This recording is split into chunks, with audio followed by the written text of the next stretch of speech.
En Farmacias Los Hidalgos atendemos cada detalle. Por esto, cuidamos del manejo de cada medicamento, garantizando su integridad para brindarte seguridad y confianza.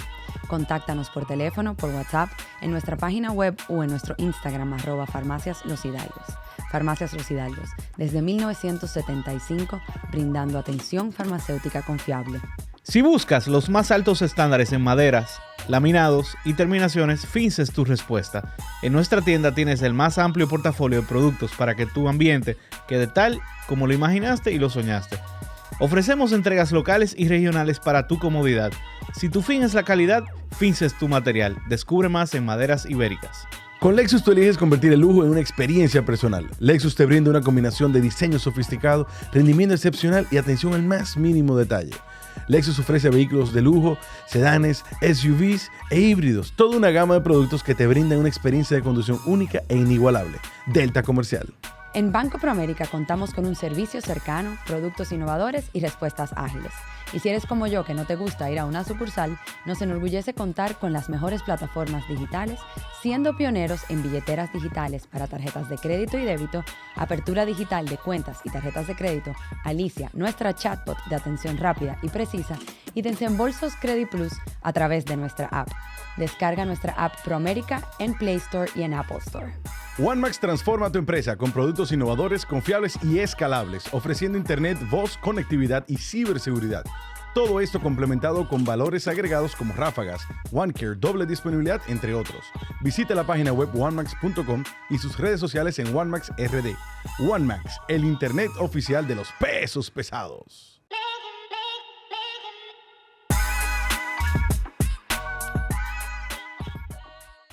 Bienvenidos, señores, nuevamente a su podcast de negocios, Pesos Pesados. Óyeme. Te veo como una sonrisa de los temas que te gustan. ¿Sabes qué es la pena? Que no nos patrocine el que nos vendió la silla. Porque son buenas.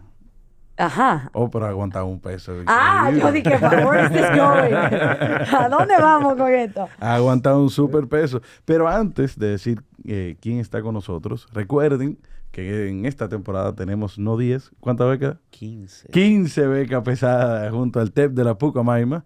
Solamente tienen que entrar a la página web pesospesados.do, le dan ahí a beca pesada y ven, bueno, cuáles son los requisitos, ahí completan el formulario y ven también los documentos que tienen que enviar. Y las carreras que hay, que esta temporada hay muchas más. Hay muchas carreras. Señores, cabe destacar que en la temporada pasada otorgamos 10 becas y tiene un GPA o un índice promedio de 3.54. Correcto. O sea, que elegimos bien. Sí, elegimos bien y esperamos que en esta vuelta... No fue una elección de nosotros, fue mérito totalmente. Fue mérito, pero damos con un chin de bombo, ¿no? No, pero y recuerden, señores, que las carreras del TEP y las carreras que tenemos para las becas son carreras escogidas porque hay mucha demanda para ellas en el mercado. O sea, son carreras de 2 años en la que van a aprender cosas sumamente útiles para insertarse en el mercado laboral o elevar lo que ya tienen a nivel de conocimiento. Son carrera técnica superior, reconocida por la MESI, e incluso, si quieren continuar la carrera, se le convalida esos primeros 2 años. Ajá, correcto. Okay. Y para responder la pregunta universal de todo el mundo, si se acaban de graduar del colegio, califican. Si ya tienen una carrera, califican. Si no tienen ninguna carrera, califican. Si quieren complementar ya después de ejercer por mucho tiempo con una carrera nueva, también califican, o sea que... Así es. Y recuerden, señor, que también estamos en Patreon y YouTube Memberships, donde pueden ser parte de la comunidad y tener contenido exclusivo como los 2 que sacamos ahora de Pablo Ames. Correcto. Tremendo. Hablando Buenísimo. De reclutamiento y de retención de talento, que yo creo que es el dolor de cabeza más grande de esta generación. Y las trivias, o sea, bueno, también trajimos público hace varios episodios y la idea que pase de nuevo. O sea que, señora, hay muchísimos perks. Yo creo que en esa comunidad nosotros estamos de malla, porque eso como que se camina solo. Sí. Y la gente pidiendo ayuda y de una vez aparece alguien que ayuda. No, a mí me da risa. Yo a veces salgo de una reunión y cuando veo que siento un mensaje, y ¿qué pasó aquí en este grupo? Bueno, señores, vamos al mambo. Tenemos un paso pesado, padre. No, bueno. Yo estoy contento, mucho sin decirlo, estoy contento. Tú estás súper contento. No, y se te nota porque vamos a tocar de los temas que te gustan. Son de los temas que me gustan. Viene un libro por ahí, entonces... Lo más pero de esto es que to be continued vamos a tener una libro. continuación. El episodio no se queda en el episodio, o sea que podemos salir. Sí, no, y que ya hizo ese ejercicio de acordarse de su vida y demás. Promete, promete. Con lujo de detalle viene esto. O sea que, nada, con ustedes, el peso pesado Campos de Moya. Bienvenido, don Bienvenido, Campos. don Bienvenido, don Campos. Campos. Muchas gracias, muchas gracias. Muy contento de estar con todos ustedes.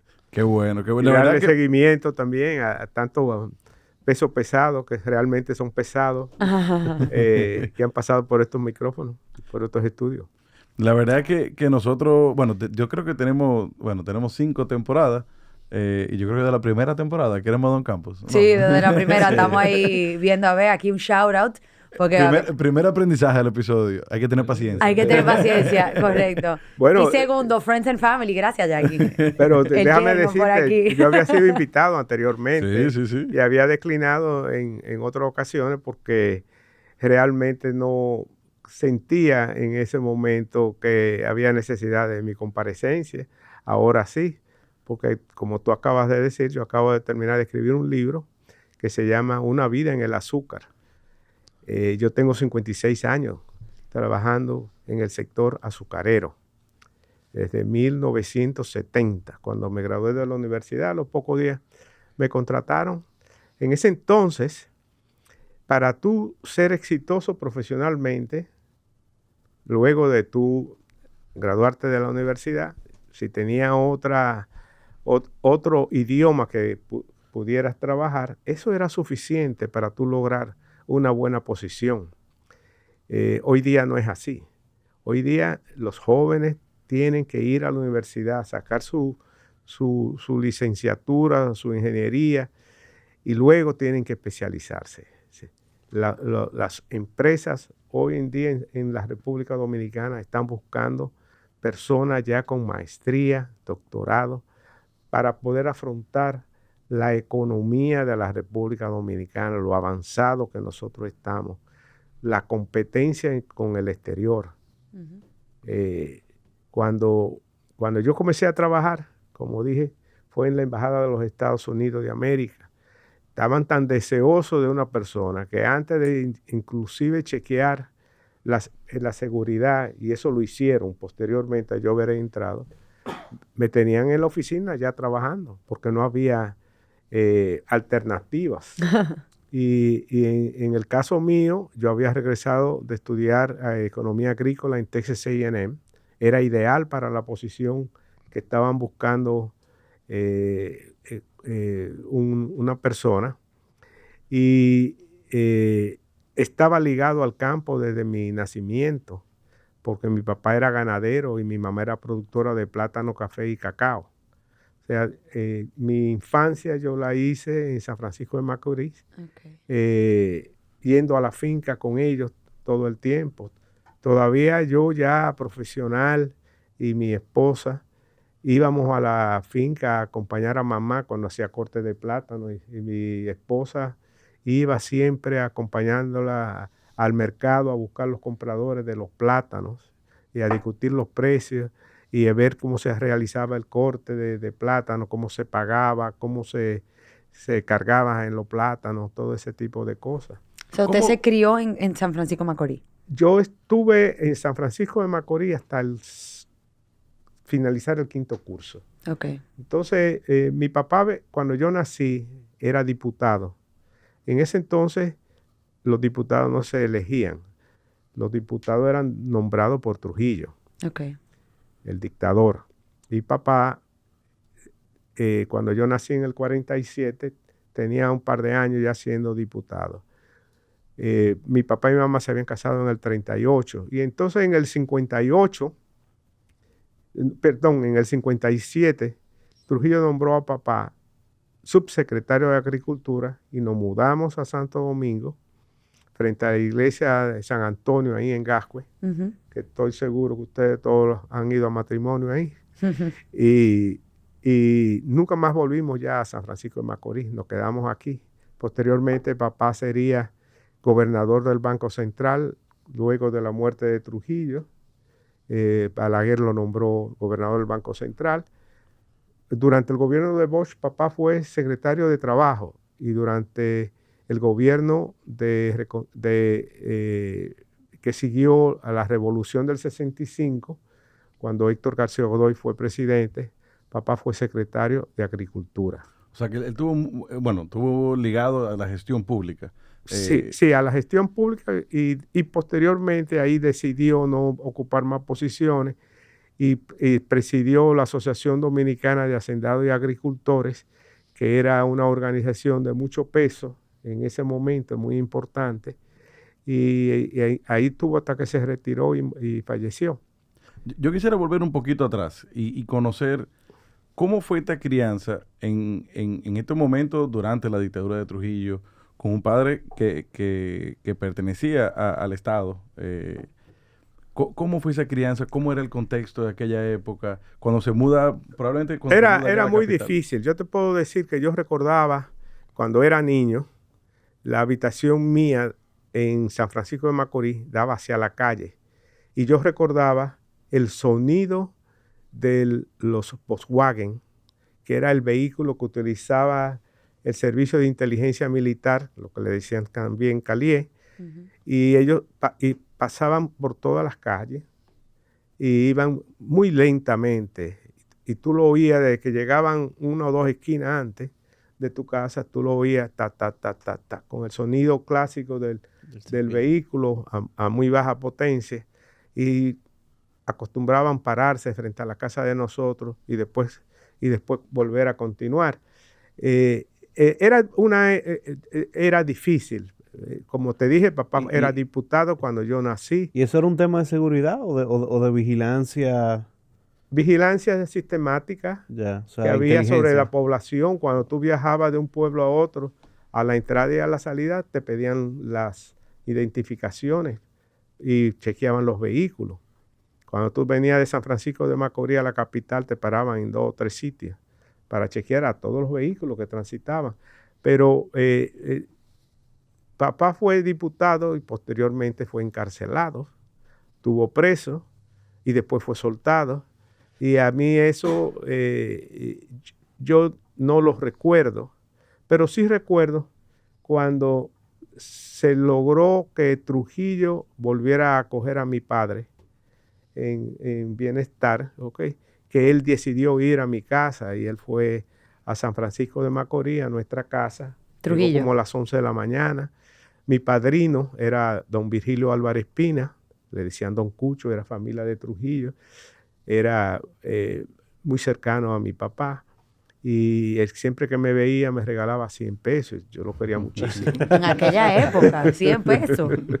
Y entonces, mientras mi papá y Trujillo conversaban, don Cucho me llamó aparte y comenzó a hablar conmigo y estuvimos ahí hablando un momentico y entonces me sacó la cartera y me dio mis 100 pesos. Y yo me fui corriendo, le di las gracias y me fui corriendo para la habitación mía. Y entonces entró mamá un ratico después y me dice que ven, que el jefe te quiere ver. Y entonces yo voy donde Trujillo y Trujillo me dice que si yo sé quién es ese hombre y yo lo identifico. Y entonces me dice, ¿y por qué tú hablas con él? Digo yo, él es mi padrino. Dice, ¿y tú lo quieres? Digo yo, sí, yo lo quiero. ¿Pero tú lo quieres mucho? Digo yo, sí, yo lo quiero mucho. Y entonces me dice, ¿y por qué tú lo quieres? Digo yo, porque cada vez que él me ve, me regala 100 pesos. Y Trujillo, o sea, usted le dijo eso a Trujillo. A Trujillo. 8 o 9 años. 7 años tenía yo. Y Trujillo se echa a reír y es una carcajada que yo todavía la recuerdo. Y el timbre de voz de Trujillo, yo lo recuerdo perfectamente. Era impresionante. Me imagino que un hombre entonces, muy... él me dice, ¿y qué yo tengo que hacer para que tú me quieras igual que a tu padrino? Y yo le digo, regáleme un revólver. Bueno, ahí quedó la historia. Se paró, se fue. Esa noche un baile grandísimo en el Club Esperanza, que era el principal de San Francisco de Macorís, que fue el jefe con su séquito y las principales personas de la sociedad de San Francisco. Y entonces, al día siguiente nombraron a mi papá síndico de San Francisco de Macorís y 2 o 3 días después yo recibí una correa negra tejida con balas alrededor y un revólver Smith & Wesson 38 que yo podía usar. Me lo permitían con 7 usar, años. pero papá no dejaba que le pusiera bala. Pero cuando yo montaba a caballo, Yo les recuerdo que Andaba en que el mismo yo- cohete. El vaquero. yo era el llanero solitario, era que yo me sentía, yo me vestía de negro, con mi sombrero de vaquero y mi Revólver ¿verdad? vacío.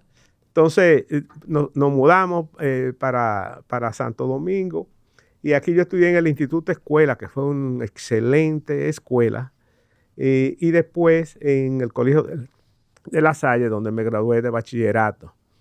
Ahí el Colegio de La Salle tenía contacto con St. Michael College y cada padre hizo los arreglos y nos mandaron a estudiar fuera y coincidencialmente éramos 8 de La Salle que llegamos a estudiar a St. Michael College, pero yo era el más jovencito. Entonces vivía en una casa hasta que cumpliera 18 años porque la universidad no me podía aceptar en el dormitorio. Una casa de familia. Con una En una familia. casa era de una señora que era madre de un sacerdote y el sacerdote era profesor en la universidad, era una universidad católica. ¿Usted se fue a qué edad?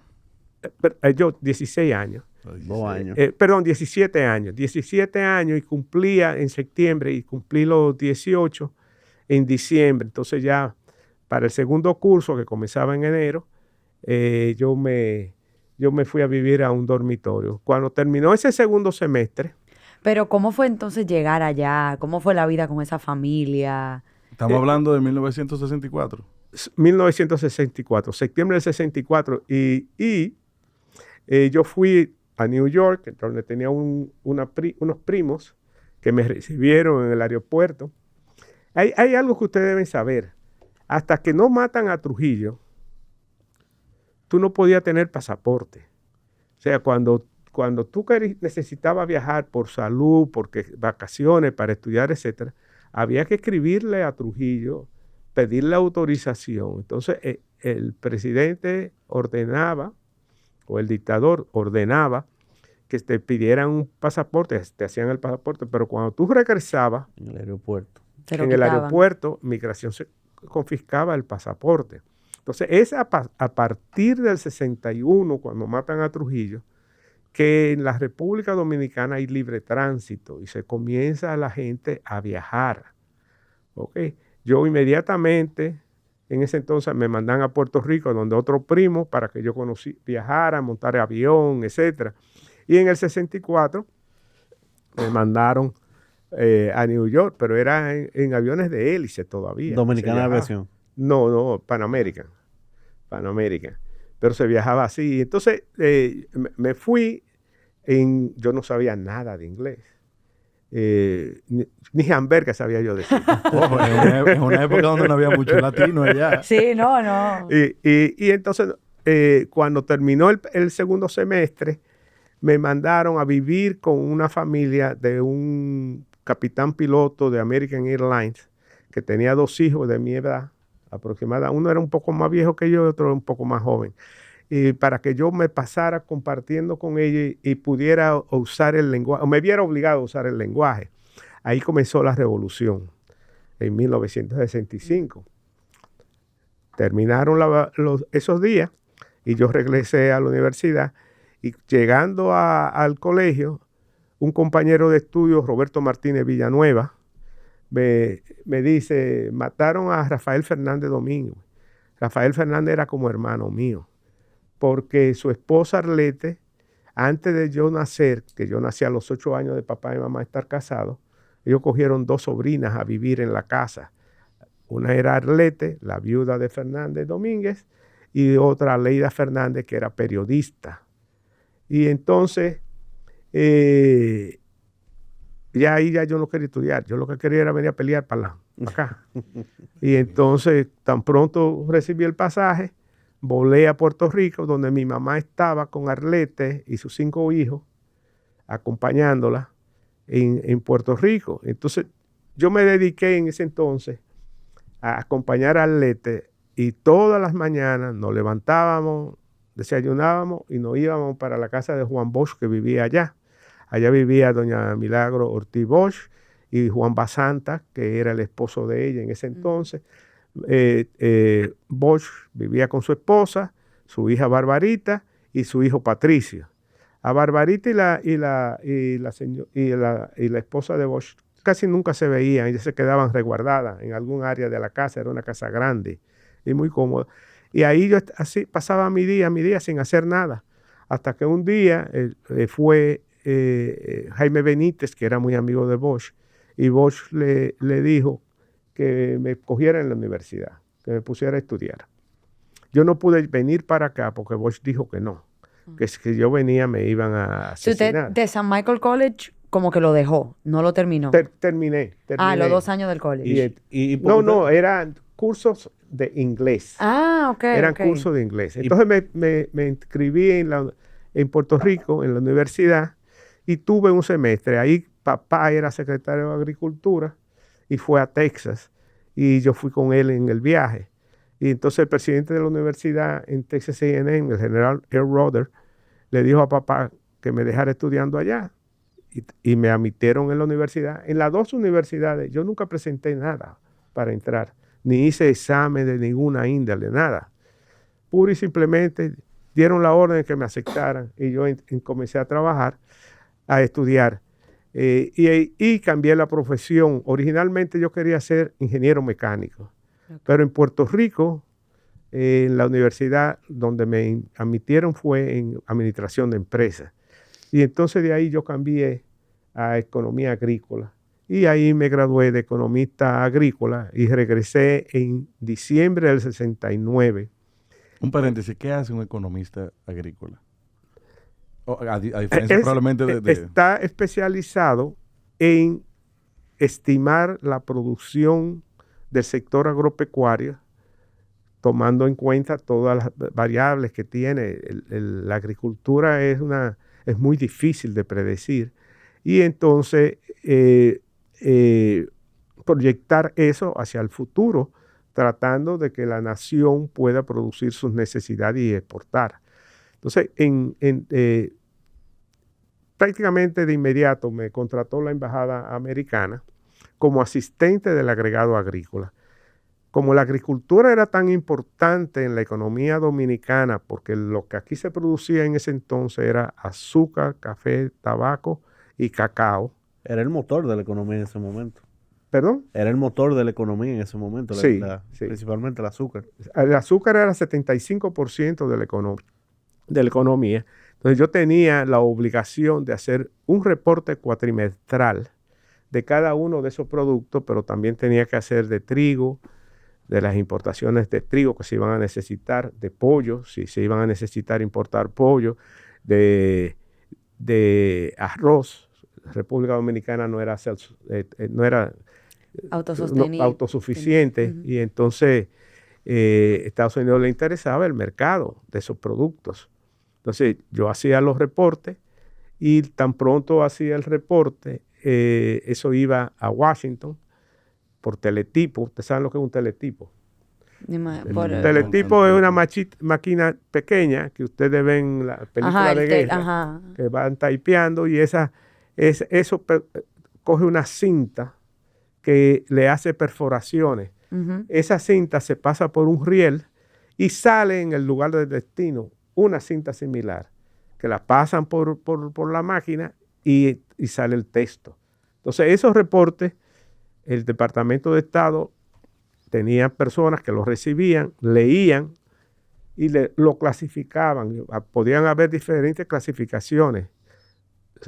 Sin clasificación, que significaba que cualquiera lo podía leer, clasificado, secreto, top secret, for your eyes only. Y entonces, dependiendo de la clasificación que tuviera, yo lo podía ver después de hecho el reporte o no.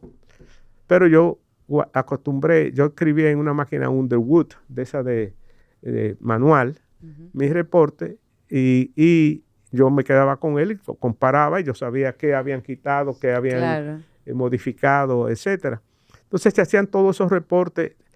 República Dominicana en ese entonces exportaba carne de res, y entonces venía un inspector cada 3 meses y yo lo acompañaba a ver los mataderos, y cada vez que venían era diferente, y cada vez que venían le ponían trabas, que había que reparar el matadero, hacerle modificaciones. Uno decía que tenían que ser el cuarto de matanza de tiles. El otro decía que no, que tenía que ser de cemento pulido y había que desbaratar la pared que se había hecho mandada por el otro. Son trabas que ponen los importadores, tú sabes. Entonces, ahí tuve 2 años. Yo ¿En Texas A&M? Me estoy yendo para la universidad. En la embajada. En la embajada. En Texas A&M tuve 4 años. Okay. Entonces, ahí en la embajada tuve 2 años y había subido mucho de salario. Yo entré con 425 pesos mensual y ya yo estaba ganando 650 en esos 2 años. A mí me dieron muchas promociones constantemente. Y entonces yo me dije, aquí ya yo no tengo más futuro, porque los extranjeros, o sea, los dominicanos en este caso, no pueden pasar de lo que ya yo era. Y yo estaba comenzando a vivir. Había llegado al techo. Entonces, para yo hacer esos reportes, aquí no había estadística. Yo tenía que visitar a las personas en los diferentes renglones.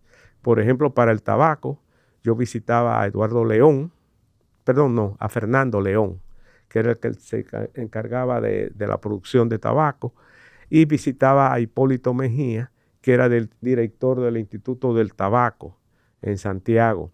Para azúcar, yo visitaba a Eduardo Fernández Pichardo, de la Goffman Western, que era vicepresidente de Finanzas, a Porfirio Brito en el Consejo Estatal del Azúcar, y a Felipe Vicini en Vicini. Entonces, eso me ayudó a mí a crear un network, pero también a establecer relaciones con toda esa gente. Claro. Entonces, los reportes que nosotros hacíamos venían de Washington muy bellamente publicados. Eran reportes técnicos realmente. Y entonces, cuando yo iba a ver al secretario de Agricultura, él estaba muy orgulloso que tenía sobre su escritorio el reporte del Departamento de Agricultura, de lo que iba a ser la producción, que era el reporte que yo había hecho. Cuando iba a ver al director del Instituto de Estabilización de Precios, la misma situación, el Banco Agrícola, donde yo fuera. Entonces, yo decidí buscar trabajo y inmediatamente me ofrecieron en 2 sitios. En el Consejo Estatal del Azúcar, don Fernando Álvarez Bogar me ofreció trabajar allá con él, y Eduardo Fernández me dijo que él estaba buscando asistentes porque en ese momento Goffman Western y los Vicini habían comprado Cochón Calvo, que era una licorera, y Fernando Rainieri, que había estudiado junto conmigo, y habíamos sido cónsul y vicecónsul. Era mi vicecónsul y yo era cónsul en Texas A&M, en College Station, se llama la ciudad. Balaguer no había nombrado a los 2 cónsul y vicecónsul. Y entonces Fernando había renunciado para poderse ir a administrar Cochón Calvo. O sea, estaban buscando un sustituto para Fernando. Y yo llegué en ese momento y en la vida tú te tienes que preparar y tener suerte, porque la suerte yo la he tenido en varias ocasiones, pero la he sabido agarrar. Entonces yo comencé a trabajar en la Goffman Western en el 1 de noviembre de 1972. Y entonces me pusieron a cargo de la zona franca de La Romana, que estaba prácticamente comenzando, tenía poco tiempo de haber comenzado. Nosotros le dimos el apoyo para que hicieran la de Santiago, y ya la de San Pedro de Macorís estaba comenzando también.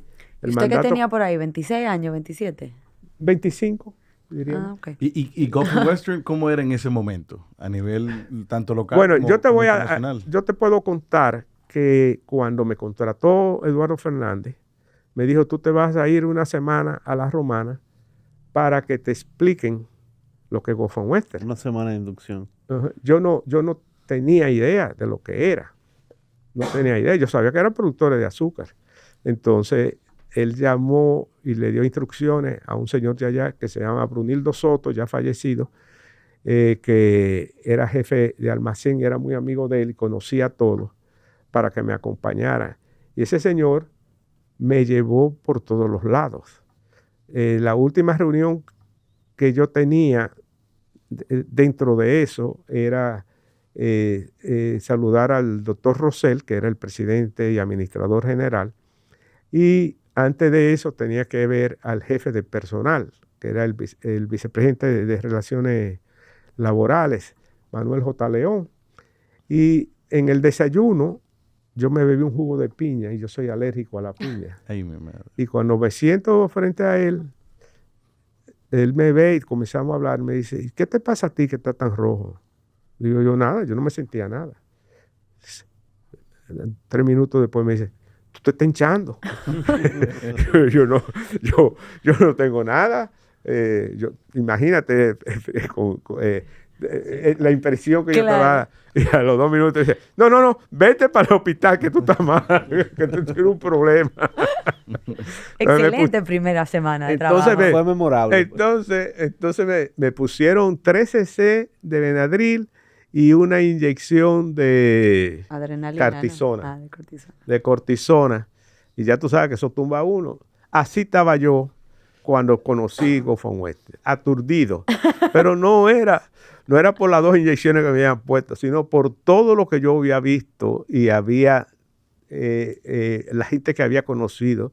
Y yo no sabía qué cara era de quién y qué nombre y qué departamento, etcétera.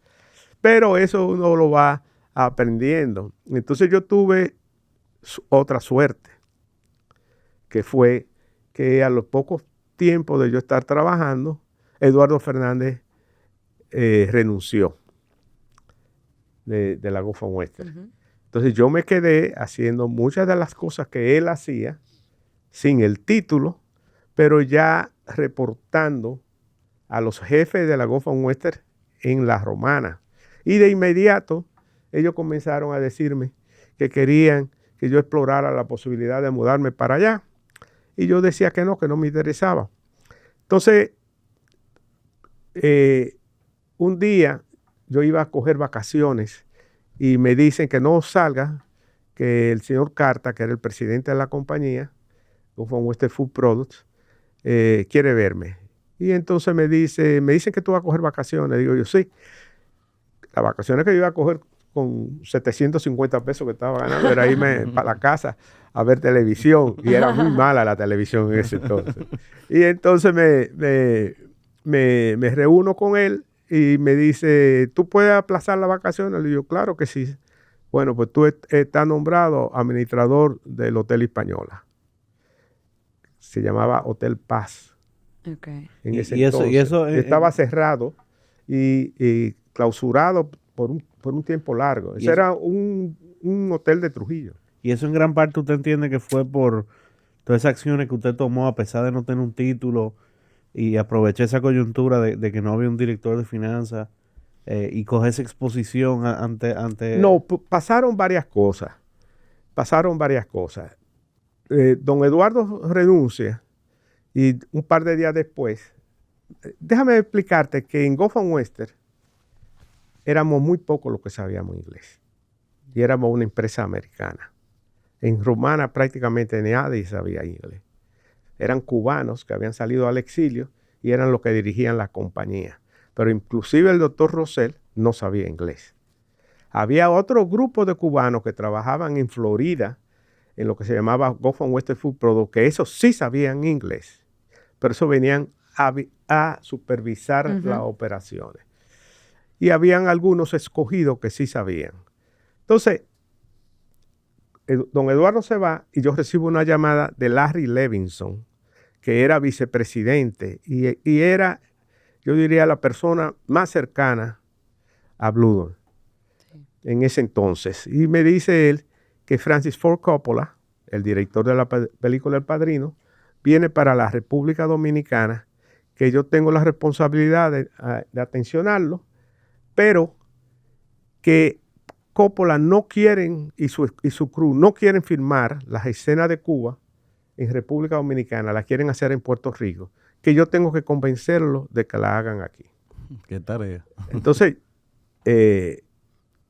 contraté un autobús, no tenía aire acondicionado, en ese entonces no habían todos esos microbuses que ustedes ven aquí, eran una de esas voladoras que ustedes encuentran todas destartaladas, y salimos a visitar Teatro Nacional, el museo, los museos, etcétera, el palacio.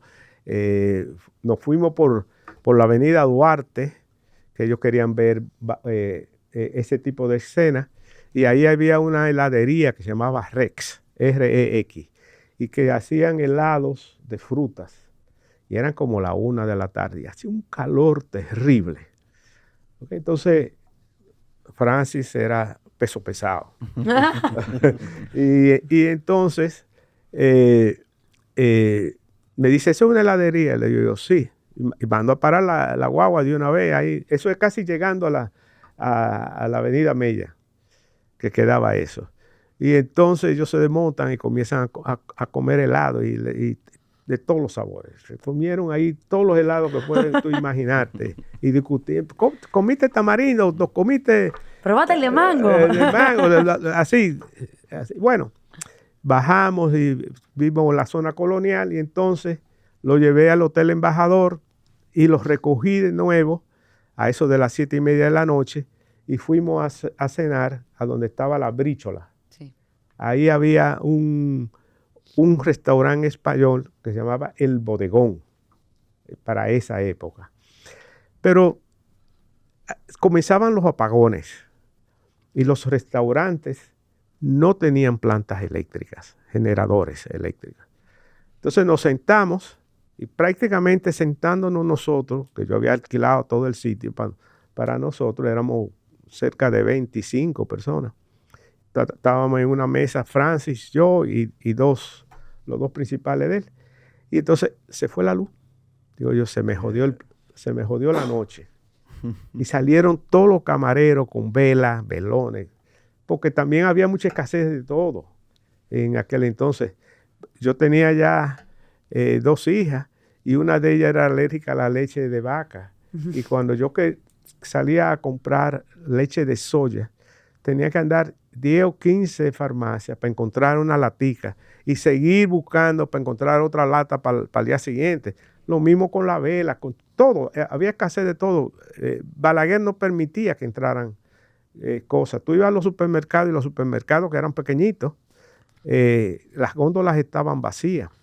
Y entonces los camareros ponen velitas en la mesa y la mesa tenían floreritos pequeñitos con unas cuantas florecitas. Y cuando se iluminó todo el sitio, Francis se paró de la mesa y dijo, "This is it. This is where we're filming." Es aquí es que vamos a filmar. Porque se fue la luz. ¿Sí? Y porque se fue la luz. Claro, eso era programado, yo lo tenía programado.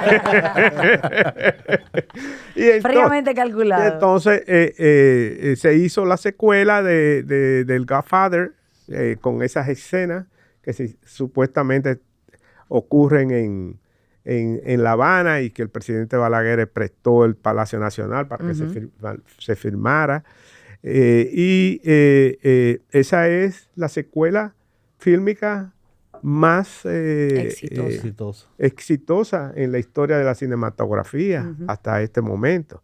Bueno, entonces, con eso de aval, con el trabajo que yo hacía con la zona franca. Con nada. Con el trabajo que yo hacía en la zona franca, Carlos Morales, que era vicepresidente de la Gulf and Western y presidente de la operadora Zona Franca, quería que yo me mudara para allá. Pero yo le decía a Carlos que no. Entonces, Álvaro Carta me pone a dirigir el Hotel Hispaniola. Había que prepararlo desde como septiembre, más o menos. Estoy hablando... el Hotel Embajador. No, el Hotel Hispaniola. Para los 12 Juegos Centroamericanos del Caribe eran el 27 de febrero. Y esto me lo estaban entregando cerrado en septiembre. Entonces, había que repararlo porque ahí se iban a hospedar todos los jueces y los dignatarios que vinieran. ¿Ok? Y logramos hacerlo. Yo tenía 3 sugerentes y yo trabajaba prácticamente las 24 horas en ese entonces. Cuando terminó eso, ahí fue que Carlos me cayó arriba para que me fuera para Romana, Y yo negado. Entonces... Que en ese momento Romana no era lo mismo que ahora a nivel de conectividad, claro, lujo, soporte. No. Para que tú tengas una idea, el Central Romana tenía 3 líneas telefónicas. Una era dedicada al doctor Rosell, que nadie podía usarla. Las otras 2 líneas telefónicas eran para todos los ejecutivos, ¿ok? Y para los departamentos operativos, como el departamento de compra, que tenían prioridad. ¿Ok? Había una línea que comunicaba con el pueblo de la Romana. El pueblo de la Romana tenía una compañía de teléfono, la J. Pelayo Rancier, que nos ir de la capital a Romana eran 3 horas el viaje. Era una carretera estrecha llena de hoyos. ¿Okay? Romana era chiquitico. ¿Qué yo le enseñaba a la gente cuando iban allá? La pista que había en el medio de Casa de Campo, pero Casa de Campo no existía. No existía. Había el campo de golf, ya sí estaba, el tío de Dog. ¿Ok? Pero no habían algunas villas y otras estaban en construcción. Yo vendí la primera villa de golf que se hizo.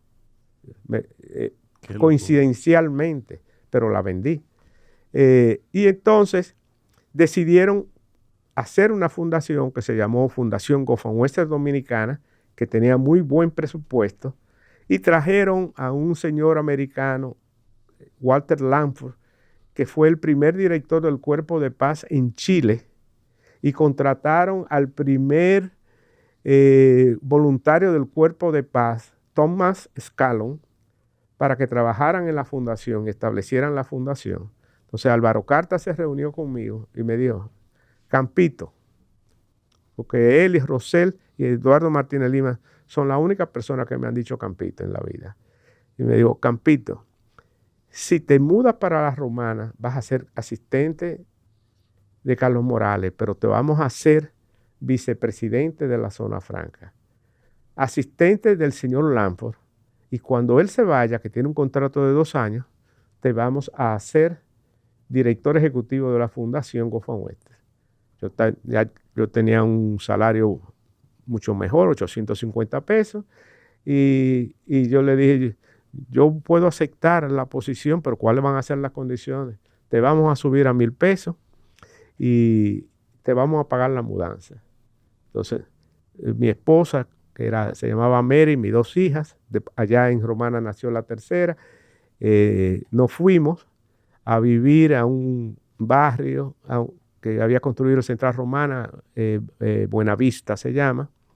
Yo era que había hecho el seguimiento en la banca para el financiamiento de esos apartamentos, y para abaratarlo había eliminado un balcón, una terraza que tenía, y fui el primero en sufrir lo que había hecho.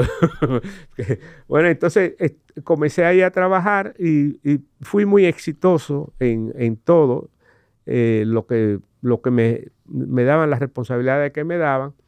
Y entonces, en un momento dado que hubo una fricción entre Álvaro Carta, Teobaldo Rosell y Carlos Morales. Carlos Morales fue, en el medio de los 3 ahora mismo. Sí, fue nombrado Chairman of the Board, o sea, presidente de la Junta de Directores, y él inmediatamente me designó su asistente. Varios días después, 5 días después, yo fui sorprendido cuando recibí que el doctor Rosell me había nombrado su asistente. Ajá. Entonces yo me convertí en el asistente del presidente y administrador general. ¿Y cómo usted manejó eso? Qué bueno. Un brazo aquí, un brazo allá. Te voy a ellos, decir que los detalles los vas a encontrar en mi libro cuando lo compres y lo leas, que se llama Una vida en el azúcar. Pero aquí nos dio un chiste.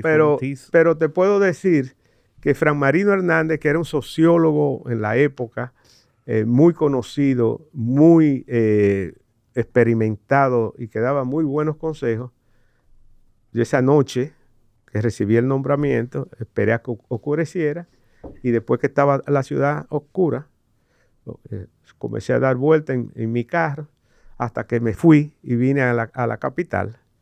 Llegué como a las 9 de la noche, me reuní con Carlos Morales y con con Fran Marino, Carlos me dijo, mira Campo, el que tiene el poder es Teobaldo Rosell. Ten mucho cuidado con tu trabajo. Y Fran Marino me dijo, tírate a muerto. Búscale el lado humano. Y yo llegué allá, pedí cita, me reuní con él y había reemplazado mi discurso desde Santo Domingo a La Romana. Yo llegué allá como a la 1 de la madrugada, practicando mi discurso todo el camino. Me levanté temprano, me fui a la oficina, pedí una cita y inmediatamente que vaya a ver al doctor Rosell. Llego y le digo, doctor, usted sabe, yo soy hijo único, mi mamá y mi papá son mayores, están muy contentos que yo voy a vivir para allá. Déjate de hablar mierda, Campito. Tú eres mi asistente. Y ya yo nombré un asistente de Carlos Morales. Ahí se terminó la conversación. Pero él realmente no me quería de asistente en ese momento. Y pasaron varios meses y él no me utilizaba para nada. Yo tenía mucho trabajo. Pues yo tenía la fundación y tenía la zona franca. O sea, yo tenía mi trabajo fijo. Y un día que veo el carro de Carlos, que estaba allá, yo entro a saludarlo y veo el escritorio de él que está lleno de papeles. Los ingenios fabrican azúcar, melaza, sacan bagazos y también producen muchos papeles, porque el laboratorio hace un reporte, agricultura hace un reporte, producción hace un reporte, ferrocarril hace otro reporte. Y todos los días tú recibes todos esos reportes. Ya Casa de Campo estaba operando para ese entonces, mandaban reportes también, porque Carlos Morales era un senior. Y yo veo eso lleno de polvo, con tanta cosa, y le digo, ingeniero, ¿usted quiere que le arregle la oficina? Y Carlos me dice, ay, te lo voy a agradecer. Haz lo que tú quieras con esa porquería que están ahí. Entonces, a las 2 de la tarde, cuando yo entro a trabajar, en vez de irme a la oficina, me fui a la oficina de Carlos y me senté a arreglar el piso. Y yo me siento en el piso y me pongo a arreglar los papeles. Y en eso llega Rosell. Rosell era muy puntual.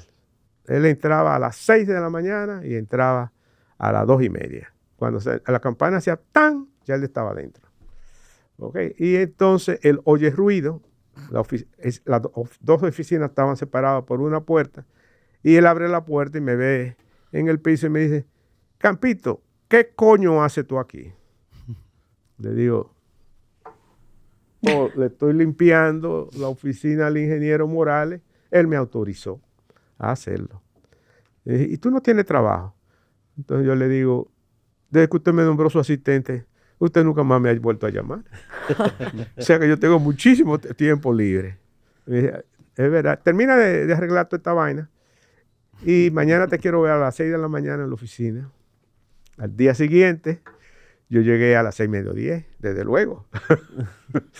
Y a las 6 en punto, cuando comenzaron la campana, tanto, llegó el carro, la llave para entrar a la oficina, y entró y ahí estaban el vicepresidente de Relaciones Laborales y el director del centro médico, que eran cubanos como él y amigos desde Cuba y gente de mucha confianza de él.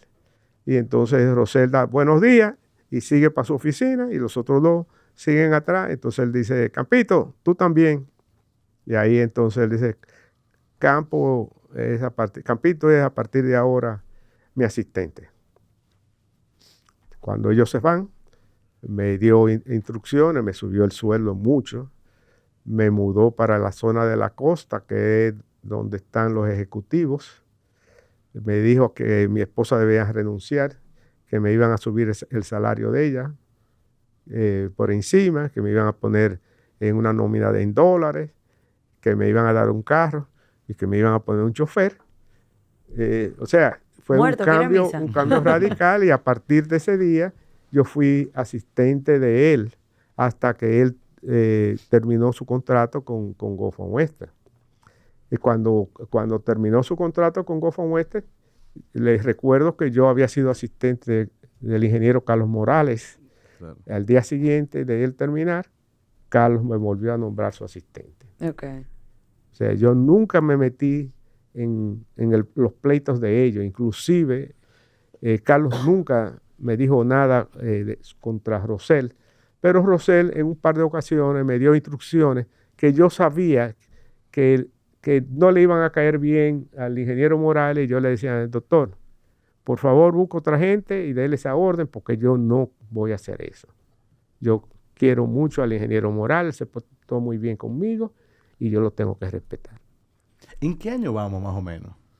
Estamos en el 76. 76. En ese momento, en 1976, cuando Antonio Guzmán gana las elecciones en 1978, ya era el momento en que Goffman Wester tenía que prescindir de los servicios de Rosell, porque Rosell estaba muy ligado al gobierno de Balaguer y a los clanes militares que rodeaban a Balaguer. Entonces, más o menos en julio, pienso yo, el señor Bluedon, que era el dueño de Goffman Wester. Era el presidente de la compañía y un accionista de mucha importancia y quien la había creado. Y tal vez ustedes no sepan por qué viene Goffman Wester. Es porque él compra una compañía en el Golfo y en el oeste era que iban a mercadear el producto. De ahí viene el Golfo de México y el oeste, Michigan, el nombre de Goffman Wester. Y era uno de los conglomerados más grandes. Era el 60 conglomerado más grande y estaba dividido en ocho divisiones. Nosotros éramos lo que se llamaba Goffman Wester Food Products, que tenía sede en Florida y Álvaro Carta era el presidente.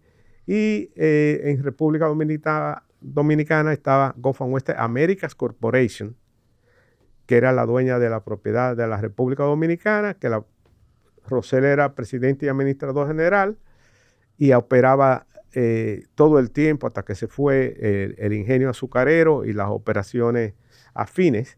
Y Carlos Morales ya había sido designado hace un par de años chairman of the board y tenía las operaciones hoteleras, Costa Sur, Zona Franca, todo lo nuevo a su cargo.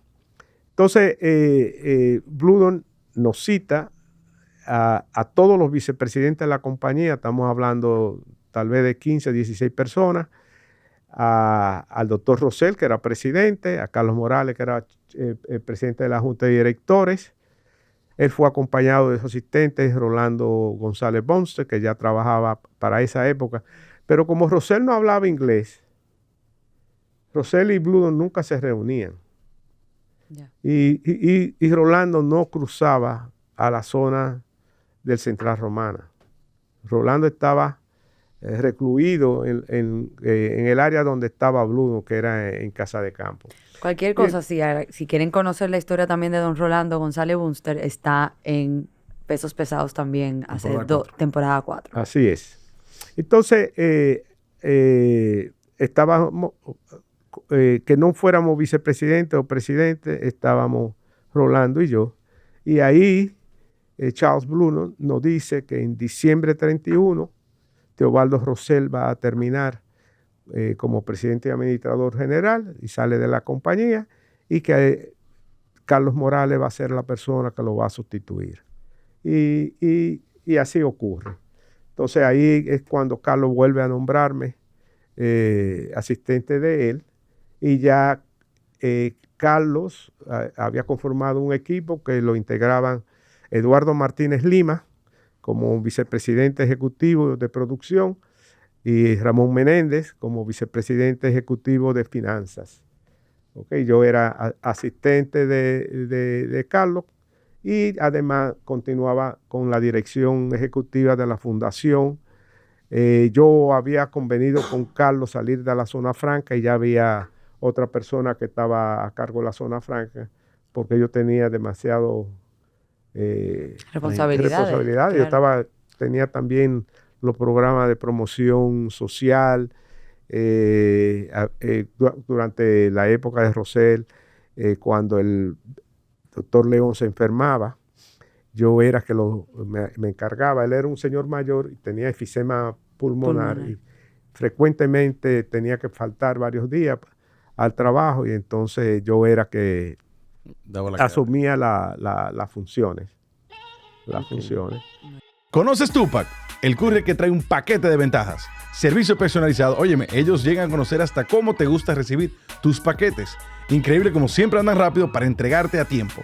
No redondean libras a partir de media libra. Tax free, Amazon e eBay. Devolución gratis, pago en línea y delivery gratis. Tupac, el courier que trae un paquete de ventajas. En Mr. Home, asesores inmobiliarios, estamos celebrando 13 años en el sector inmobiliario, brindándote una experiencia diseñada a tu medida y construyendo la confianza que necesitas al momento de invertir en bienes raíces.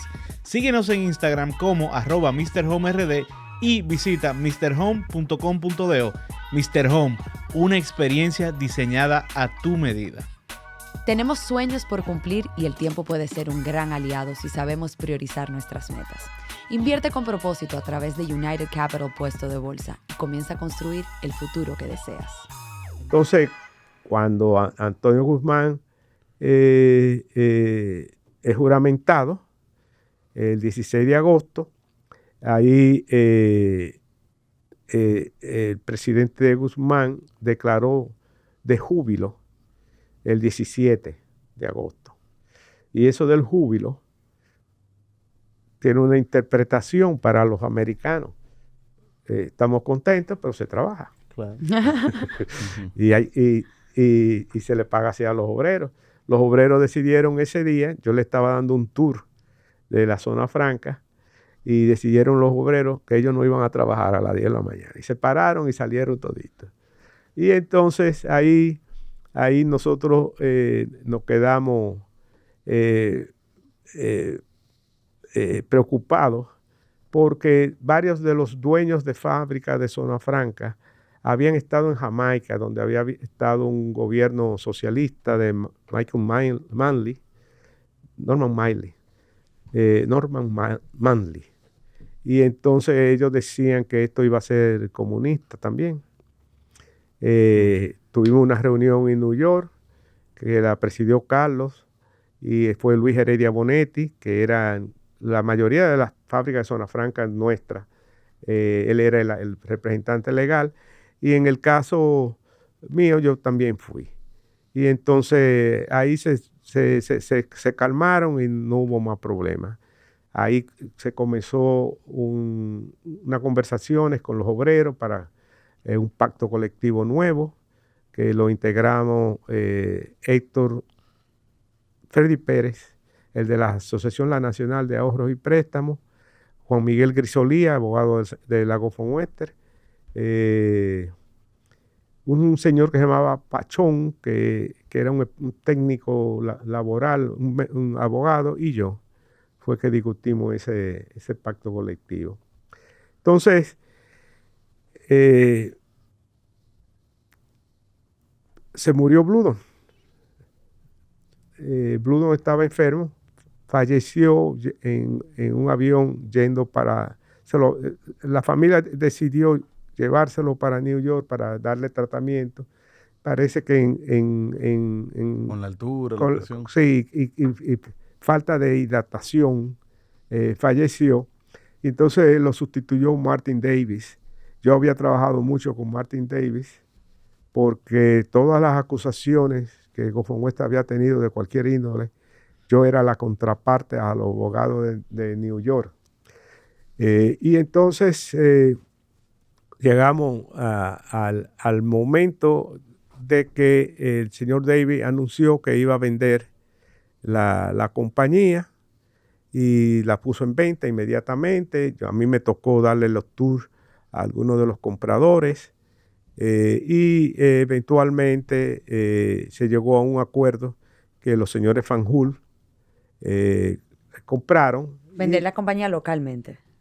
La de Florida, toda la operación azucarera de la Gofon Wester, que incluye una operación en Florida, la de aquí. Había una operación agrícola en Paraguay que se había vendido anteriormente. Entonces se vendió y poco tiempo después, el último día de abril, un año después, Balaguer anuncia que Carlos Morales va a ser su candidato a la vicepresidencia en las elecciones de 1986. inmediatamente yo me entusiasmé mucho con eso y mandamos a hacer camisetas y a hacer campañas. Y entonces ganamos las elecciones. Ahí ustedes salen de Gulf and Western. Ahí yo renuncio de Gulf and Western. Okay. Y Carlos sale, pero queda como accionista. Yo no, yo salí, definitivamente. Pero usted se queda ahí, vinculado al ingeniero, A Carlos, sí. a Carlos. como yo había trabajado tanto tiempo con él, yo me sentía moralmente obligado Claro. a acompañarle en lo que esto era una aventura, porque Jacobo Magluta, que era el contrincante, había sido presidente de la República con la muerte de Antonio Guzmán. Había sido era presidente del Senado en ese momento y era el líder del PRD. Todo el mundo decía que él ganaba porque el contrincante era Balaguer, ciego, muy viejo, había perdido unas elecciones anteriormente, había sido sacado del gobierno, nadie pensaba que se ganaba. Yo pensaba, y creo que mucha gente pensaba, que el gobierno de Balaguer del 86 iba a ser diferente, en el sentido que por las condiciones de él, el vicepresidente iba a ser el ejecutor y que Balaguer iba a ser el soporte moral y ético, etc. Nos dimos cuenta que no iba a ser así. Poco sabían ustedes lo que le quedaba a Balaguer todavía. Eso era lo que queríamos. Bueno, entonces nos dimos rápidamente cuenta que eso no iba a ser así, porque en un almuerzo de la Cámara Americana de Comercio, José Báez Guerrero, que era el moderador, le pregunta a Balaguer que cuál va a ser el rol del vicepresidente en su gobierno. Y Balaguer dice, el rol del vicepresidente está establecido en la Constitución Dominicana, que es sustituir al presidente en caso de muerte, en caso de enfermedad o en caso de viaje al exterior. Entonces ya ahí nos dimos cuenta que, no había más nada. A pasito lento iba a seguir llegando al poder. Entonces tuvimos ahí, yo fui designado asistente del vicepresidente de la República, y a Morales lo hicieron también director ejecutivo del CEA, y yo fui designado también asistente del director ejecutivo del CEA. Y tuvimos ahí de 1986, de agosto 18 de 1986 hasta septiembre de 1989, en que Balaguer nombra a Carlos Morales como embajador en Washington. Entonces yo también renuncio del CEA. Carlos me dice que no renuncie, que mientras él sea vicepresidente, yo voy a ser su asistente. Aunque en la realidad no fue así. O sea, yo me quedé con el título y de vez en cuando nosotros ya nos veíamos, etcétera, pero habíamos tomado diferentes rumbos. Entonces, yo tengo un primo que se llama Aristides Fernández Zuco, que dicen el Chato, no sé si alguno de ustedes lo conoce. Sí. Y Chato se casa con Maribel H., la hija de Khalil H. La boda ocurre en el Santo Domingo Country Club. Y mi esposa Ali y yo estamos en fila para servirnos el buffet. Y llega don Gianni Vicini y me dice que si él se puede meter en la fila con nosotros. Digo, bienvenido, don Gianni. Pero en vez de él caminar hacia el buffet, don Gianni se voltea y se pone a hablar conmigo y me dice, ¿a ti no te han dicho que yo quiero que tú vayas a ver a José María Cabral, Chepe Cabral, que era el presidente de la compañía, porque queremos que tú vayas a trabajar para allá? Yo me había tratado mucho con Felipe durante el tiempo que yo estuve en el CEA, porque viajábamos a Londres a temas azucareros y a Washington constantemente. Y con don Gianni también, porque Carlos me dijo, cuando don Gianni quiera verte, que te llame, ve a verlo. Y don Gianni me llamaba prácticamente toda la semana y yo tenía que pasar por su casa en la Máximo Gómez y estar un par de horas hablando con él. Y entonces le digo yo, sí, mi papá me lo dijo, pero ya yo tengo 20 años trabajando. Es conmigo que hay que hablar, no con mi papá. Oh. Porque yo soy un profesional. Claro. Y me dice, tú sabes que tú tienes toda la razón. yo voy a hablar con mi hermano porque yo me voy mañana para Usted ya New está York. en los 40, ya, ¿Eh? ya usted Sí, está rondando sí. los 40. Y mira lo que yo hice. Cuando yo salí, yo no tenía trabajo, ni estaba ganando dinero. Entonces yo me dije, con 40 años, yo necesito aprender a utilizar una computadora. En ese entonces habían salido la IBM. Yo me compré una IBM. Okay, y busqué una persona y todavía yo no entendí, a los 2 meses todavía yo no entendía que el software, el hardware, el software y el hardware, que era la pendeja esa.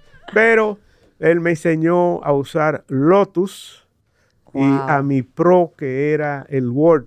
De ese entonces, y Lotus 1, 2, 3 era el Excel, de ese momento. También yo tenía otro programa como Quicken y cosas así, pero esos eran los básicos para yo trabajar. Y entonces, tal como don Gianni me dice, en la noche en el Country Club, al día siguiente, Felipe Vicini me llama, estoy hablando de Felipe Vicini Cabral, el tío de los actuales, el hermano de don Gianni. Sí, yo iba a preguntar, porque yo me estaba ahí medio confundiendo. Los actuales todavía no se habían integrado a la empresa. Juan y Amelia estaban estudiando fuera y Felipe había estudiado cinematografía y no estaba muy interesado en el tema azucarero.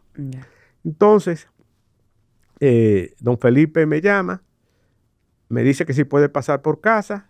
Él va a casa y me ofrece contratarme como gerente de operaciones de ellos. La posición más alta de ellos era gerente, no tenían vicepresidente. Y entonces yo le digo, yo no puedo aceptar esa posición. Y me dice, ¿por qué? Digo yo, porque yo no sé nada de azúcar. Yo nunca he producido azúcar en factoría, ni he producido caña en el campo. Yo no tengo ni idea de eso.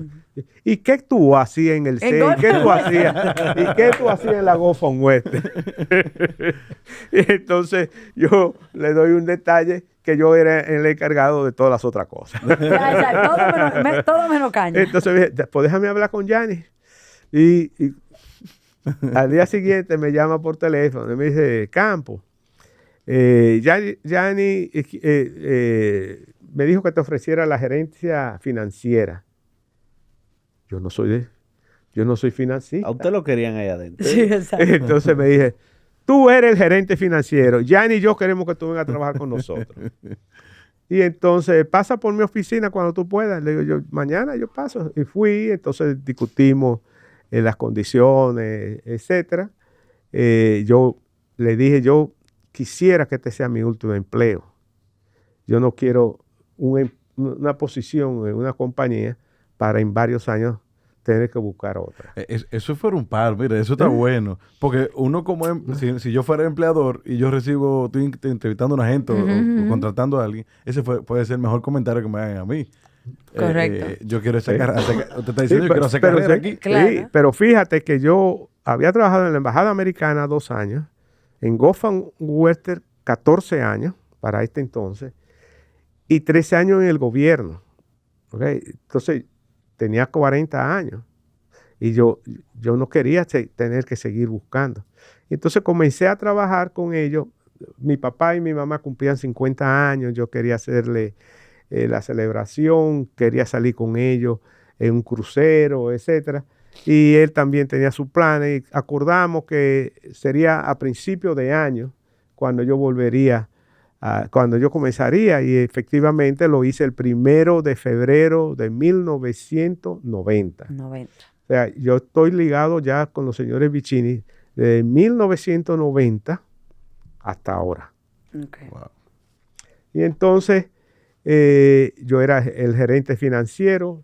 El gerente financiero anterior a mí fue Gaetán Bucher, que había sido director del CEA, había sido vicepresidente en Goffman Western.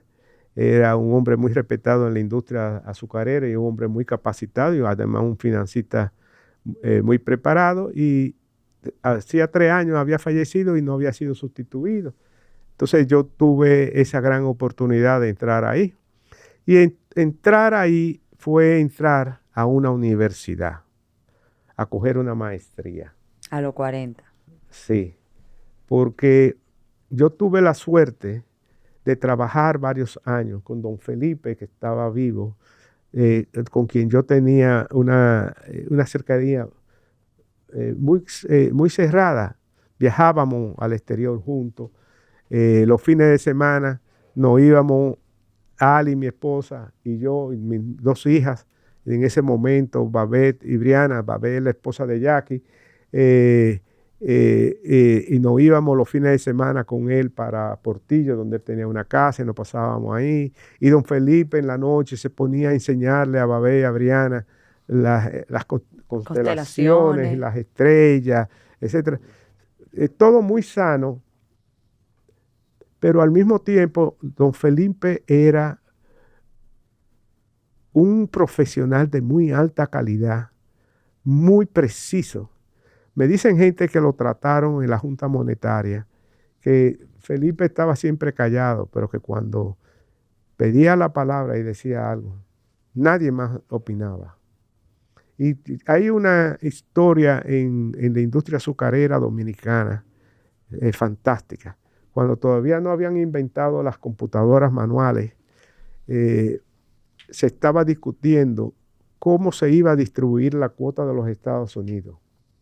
Y Felipe se pasó una noche calculando y al día siguiente hizo una propuesta que fue aceptada por todos. Filipinas producía y exportaba más azúcar que República Dominicana. Pero la fórmula de Felipe era que se cogieran los últimos 5 años, se eliminara el peor año, y ese 4 años si sacara el promedio, y el que tuviera el promedio más alto, era el que el promedio que se resultara de ese cálculo era el porcentaje que te tocaba. Y de la única forma que República Dominicana tenía mejor números que Filipinas era ese. Si se sacaban los últimos 5 años y se eliminaba el peor de los años. O sea que en esos últimos 5 años Filipinas tuvo peores años que nosotros. Sí. Y por eso. Sí, y por eso. Entonces Felipe se estudió a todos los países, eran como 20 países. Uh-huh. Todos los números de los 20 países manualmente. Cuando digo manualmente, con una calculadora, Hewlett Packard. Entonces, cuando yo entré a trabajar, ya yo era un experto en cómputo. Okay. Lo que yo disfrutaba más era cuando yo ponía unos pececitos que había en un desktop que salían nadando de todos los colores.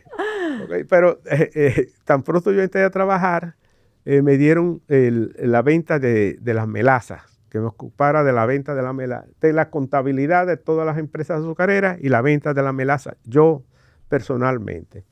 Entonces eso se llevaba manual y don Felipe había desarrollado una fórmula que la tenía en una Hewlett Packard Business Consultant 2, que era lo más avanzado que había en ese entonces, y que yo me la dio y yo la copié.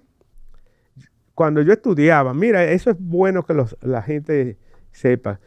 Cuando yo estudiaba, yo odiaba el álgebra y el cálculo. Y yo decía que yo no iba a usar eso nunca en la vida.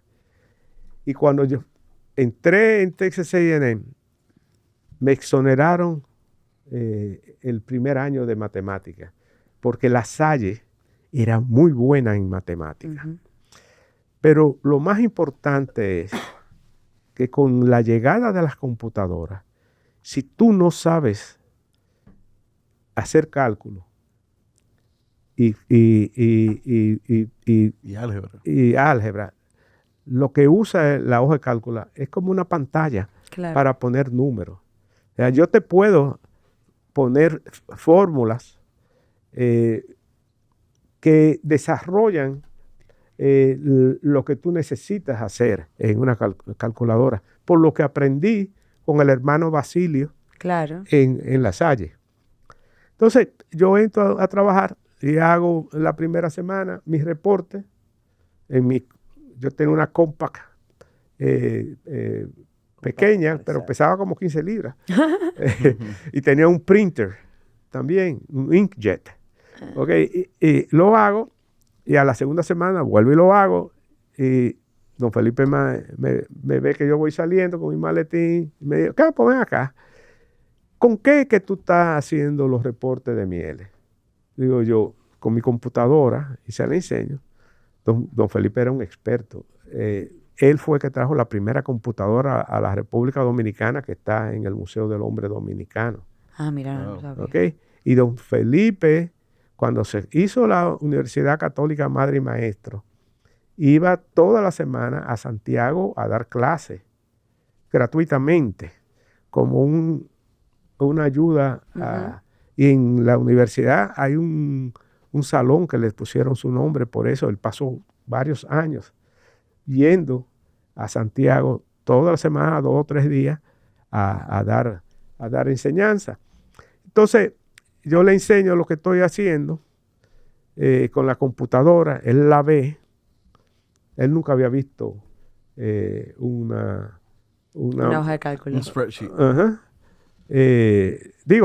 Una computadora manual. Y entonces él viajaba mucho, tenía su propio jet, y se va, y pocos días después, y regresa con una Texas Instrument. Y estaba maravillado con su computadora. Y me dice, prepárate, que Ali, tú y yo vamos para Miami, que hay un curso del Lotus. Vamos a coger el curso del Lotus. Y nos fuimos nos quedamos en el Mutiny, pero fuimos al hotel Marriott, que queda en Lejeune Row, cerca del aeropuerto, un hotel grande que hay ahí. Y cogimos el curso. Nos pasamos ahí el día en eso, desde las 8 de la mañana, y ya eran las 4 o 5 de la tarde cuando Felipe ya levanta la mano. Y entonces le dice al profesor, le llevan un micrófono, habíamos como 600 personas, y le llevan un micrófono, y Felipe le dice que el spreadsheet tiene un error, que cuando se hacen secuencias de 15 años, estamos hablando de 1990, porque recuérdate que yo entré en febrero del 90, y esto ocurre prácticamente después. Entonces, los resultados dan 0. El profesor se echa a reír. Le dice, no, tú estás cometiendo un error, ven aquí. Él va al sitio, había muchísimas pantallas gigantes. Y él hace la secuencia y da 0. Dice, no, déjame hacerla. ¿Qué es lo que tú quieres hacer? Y le da 0. Vamos a revisar los dos. Y los dos, cada uno en una computadora, lo hacen. 0. Cuando llegaba el año 2000, ocurrió una cosa que se llama Y2000. Y2K, claro. Okay. Y yo creo que él, sin darse cuenta, y nunca lo llegó a ver, descubrió eso. Porque Lotus le mandó un acknowledgement de que había descubierto un error. Porque lo que pasa es que las hojas de cálculo, cada fracción en una hoja de Excel o de Lotus en aquel entonces, es una computadora de por sí. Cada cuadrito. Cada celda. Cada celda. Entonces, esas celdas la estaban programando, pero no tenían una vigencia larga. No pasaba el 2000, se no, quedaba no pasaban en el al siglo. 2000. Entonces, cuando él se puso a hacer, como son la gente para la que yo he trabajado tanto tiempo, los señores Vicini, que tienen una visión a muy largo plazo, él se puso de inmediato a hacer proyecciones a 20 y 30 años. Y por eso no le daban. Por eso no le daban. Increíble.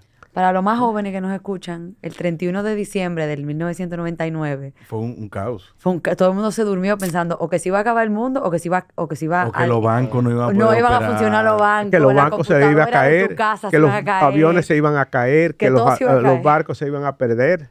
Era una locura. Sí. Entonces, y no pasó nada. No, nada, literal. Correcto. Entonces, durante esa década de los 90, ¿cómo fue evolucionando usted dentro de este grupo. Sí. Que era grupo Vicini. Entonces, hablé de la relación con don Felipe, pero no con la relación de don Gianni. De don Gianni. Que yo te he dicho a ti que con don Gianni era una cátedra cada vez que iba. Entonces, a diferencia de don Felipe, que era bien preciso y corto en su forma de exponer las cosas, don Gianni te la explicaba de diferentes formas varias veces. ¿Ok? Y hasta que yo le decía, pero de lo mío. don Gianni, usted me lo ha dicho 3 veces, ya yo me lo sé de memoria. Entonces me decía, que no te noto convencido que tú vas a lograr eso. Pero era una relación extraordinaria con don Gianni. Yo lo invitaba ocasionalmente a ir a casa y él cenaba con nosotros y se la pasaba muy, muy agradable.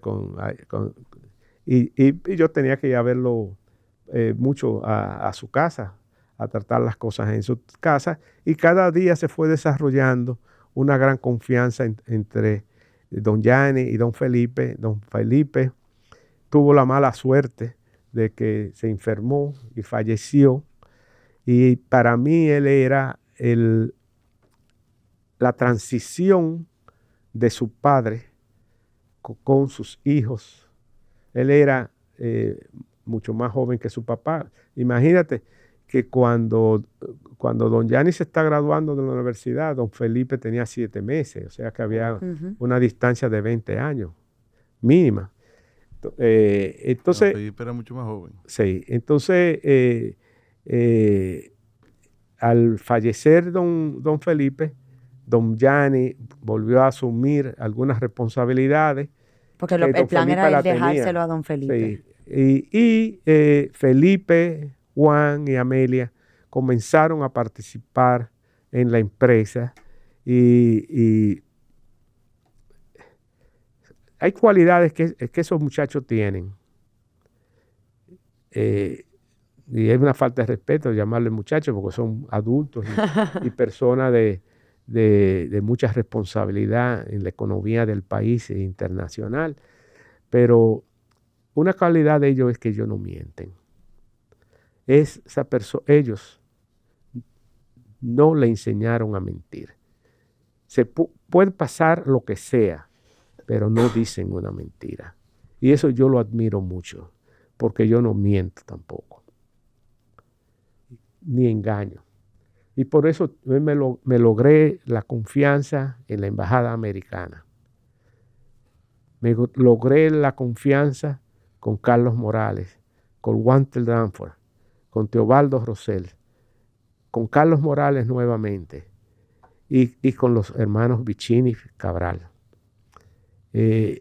Yo creo que si tú le pierdes confianza a una persona porque te miente o te dice medias verdades o te engaña con evasivas, es lo peor que puede pasar, porque ya tú no le vas a tener confianza más.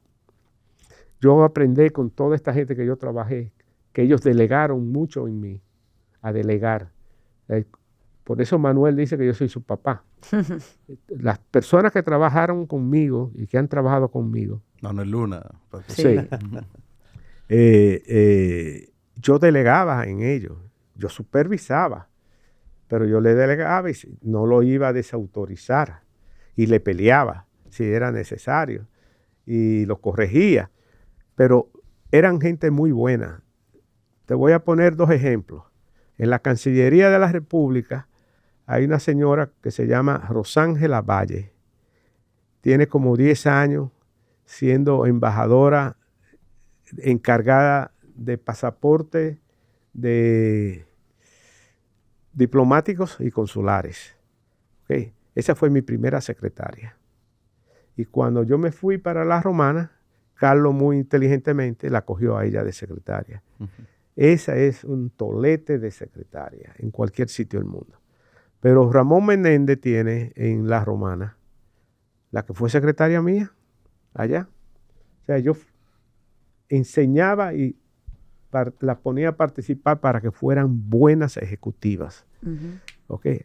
Así ha sido todas las que he pasado. Yo tenía en un momento dado en la Go From Western una señora que se llama Annie Fruin Montero, que Annie Fruin era hijo de un holandés que era el jefe de agricultura del Central Romana antes de ser Goffin Wester.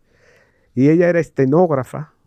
¿Saben lo que es un estenógrafo? Como mecanografía, me imagino, No, por ahí. es un aparatico chiquitico que tiene 10 teclas El que usan en la corte. que usan en la corte y que va cogiendo todo lo que se dice en la corte. Ella era estenógrafa, Ya. graduada Wow. en New York. Estuvo trabajando como 10 años.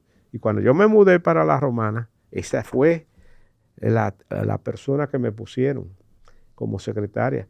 Porque yo era que le contestaba a los abogados de Goffin Wester en New York, y en Washington, todas las cosas que estaban siendo investigadas por cualquiera de las razones, que había muchas razones por las cuales una corporación tan grande es investigada. Hay más detalles de eso en el libro. Yo lo invito para que lo lean, porque yo le estoy yendo por encima a muchas de las cosas que están ahí. Este es el trailer. Muchas de las cosas. Pero, yo entro en más detalle en el libro, porque ustedes me dan muy poco tiempo. No, sin presión de tiempo. Sin Bueno, presión. entonces, don Felipe se enfermó y lamentablemente falleció. Y entonces ya yo no trabajaba con él, desde luego, sino con don Gianni. Don Gianni, yo pienso que a él no le gustaba ir a la oficina después del fallecimiento de su hermano. Iba, sí era imprescindible. Entonces, Marco Cabral, que era el presidente de Metaldón, iba a ver a don Gianni a su apartamento, y yo también iba a ver a don Gianni a su apartamento. Y hay algo que uno debe saber. La mayoría de las compañías en la República Dominicana son compañías familiares. Ujú. Y eventualmente los dueños van a asumir el manejo de las compañías. Cuando Felipe, Amelia, Juan comenzaron a integrarse, vino un cambio, y un cambio para lo mejor. Felipe transformó una compañía que nunca había existido, porque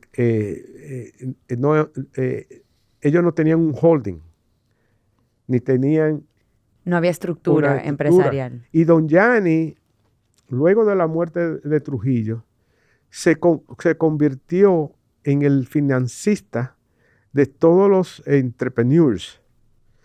Okay. Cada persona. O sea, él fue el primer angel investor. Angel investor de Sí, don Gianni invirtió lo suficiente para crear el Banco Popular, pero también participó con el Banco BHD, con el Banco Metropolitano, con el Banco de Boston, que después se convirtió en Banco del Progreso. Y ya ustedes ven como su hijo Juan rescata el Banco del Progreso cuando hay la crisis bancaria.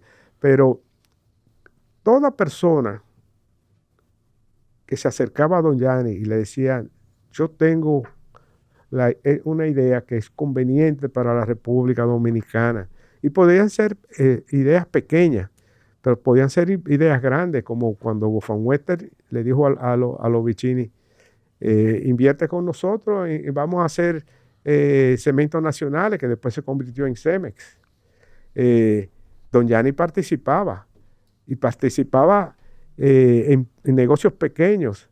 A mí me iban a visitar gente que querían hacer un negocio. Uno de ellos fueron, tal vez ustedes lo conocen, José Jude Michelén, sí, y Santiago Camarena. Me fueron a ver. Yo no lo conocía ninguno de los dos. Santiago trabajaba en Metaldón, y por eso había oído de mí y me fue a ver. Y ellos dos fueron y me plantearon un negocio que ellos llamaban Mercado Electrónico Dominicano, MET. Y a mí me encantó la idea. Y yo le dije, ellos me fueron a ver para que yo fuera, me hiciera accionista. Y yo le dije, pero ustedes no me necesitan a mí de accionista. Ustedes necesitan un accionista fuerte, porque ese es un tipo de negocio tal que si ustedes lo lanzan y se hace público, se lo van a arrancar y ustedes no van a poder manejar eso. Hay que buscar uno o más socios de buena, de buen buen peso. nivel, que los respeten. Yo le voy a buscar a don Yanni, yo voy a hablar con don Yanni. Y José Yude emparentado con los RISEC. Y él buscó a los RISEC y yo busqué a los Vicini. Y se unieron y hicieron un mercado electrónico dominicano. A los 5 días estaban los orocones que cambian mucho dinero en divisas por quitarle el negocio. Okay, y fue un negocio exitoso. Yo le quiero hacer una pregunta, don Campos. Hay un elemento como que caracteriza a Inicia y el grupo, que es un tema como de discreción. Tiene su razón de ser. Déjatelo contestar. Cuando la dictadura trujillista sube, inmediatamente ellos se dan cuenta que va a ser una dictadura larga y de mucho peligro. Y toman como política, adoptan como política el pasar desapercibido. Que no se sepa quiénes son ellos. Y lo logran. En varias ocasiones, Trujillo quiso sacarlos del negocio. Y ellos fueron capaces de evadirlo. Una de ellas fue cuando Trujillo le dice que pongan precios que le va a comprar. Y don Felipe Vicini Perdomo, el papá de don Yanni, se va del país con su familia y fallece estando fuera. Y eventualmente Trujillo le dice, vuelvan, que yo no lo voy a molestar. Entonces fueron con la excusa de que sus hermanos, ellos tenían más familia en Italia, tenían que firmar los documentos para poder transferir. Entonces, esa política de pasar desapercibida fue muy exitosa. Y de todos, Felipe todavía está inculcado en eso, en ser cuidadoso con Felipe de esta generación actual. El actual. Pero Felipe hizo algo trascendental. Ellos tienen un legado. Ellos tienen que hacer algo por su familia, que trascienda, que pase a la nueva generación. Entonces ellos no tenían las compañías organizadas. Okay. Y se contrató a un experto que lo encaminó. Y Felipe tomó la decisión de que la compañía tenía, que la firma tenía que modernizarse y cumplir con todas las leyes y reglamentos locales e internacionales, con el pago de todos los impuestos que fueran necesarios. ¿Okay? Y eso fue un cambio trascendental que no únicamente afectó a Inicia, sino afectó todas las empresas en donde ellos participaban con mucho capital o con poco capital. Ahí fue cuando pasó, y pregunto desde la ignorancia, ¿ahí fue cuando pasó de Grupo Vicini a Inicia o eso vino después? No, cuando Felipe toma la compañía, no existían compañías. Compañías Metal de los Dome. Vicini. Era un grupo Metal industrial. Dome. Ajá. Existía compañía, la Cristóbal Colón Sephora, empresa dominicana. Entonces, Y todas independientes, entre comillas. todas independientes y que no tenían contacto entre una y otra. Entonces, lo primero que se pensó hacer fue un holding que aglutinara todo eso, pero no era factible un holding, porque tú no podías ir a una empresa donde tú eras dueño de un 25% y decirle, mira, yo soy dueño del 25% de esto. Ponlo aquí. A partir de ahora, Campo de Moya viene para ser tesorero de esto. Se echaban a reír si tú hubieras ido con esa situación. Entonces, se buscó un modelo y no se encontró. que se pudiera seguir. Y eventualmente se decidió que éramos una firma de administradora de activos, ¿ok? Que es lo que inicia hoy en día. Pero inicialmente se decidió hacer una marca y crear una empresa que aglutinara todos los negocios o las participaciones en los negocios. Y se contrataron 11 compañías para hacer eso, internacionales. En eso me ayudó mucho Felipe Pajés y Amelia se envolvió mucho también en eso.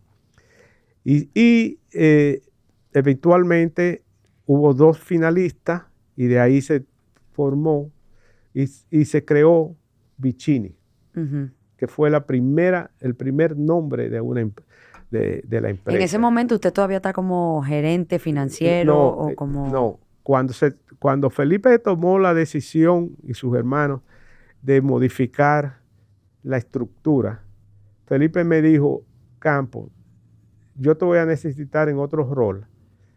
Vamos a poner algo en el área financiera y tú vienes a trabajar en esto. Entonces, cuando se decidió ya la formación, me nombraron vicepresidente de Comunicaciones y Relaciones Institucionales. Okay. Y se me dijo, busca las asistentes que tú necesites para eso. Las personas que tú necesites para formar esa vicepresidencia. Yo siempre le decía a Felipe, yo manejo muchas cosas.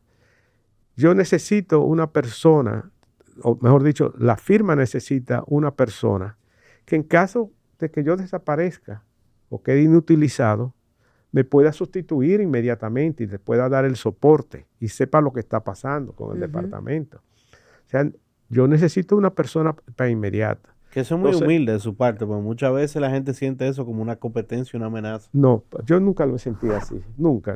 Yo soy de los que creo que las posiciones no las hace el título, las posiciones las haces tú.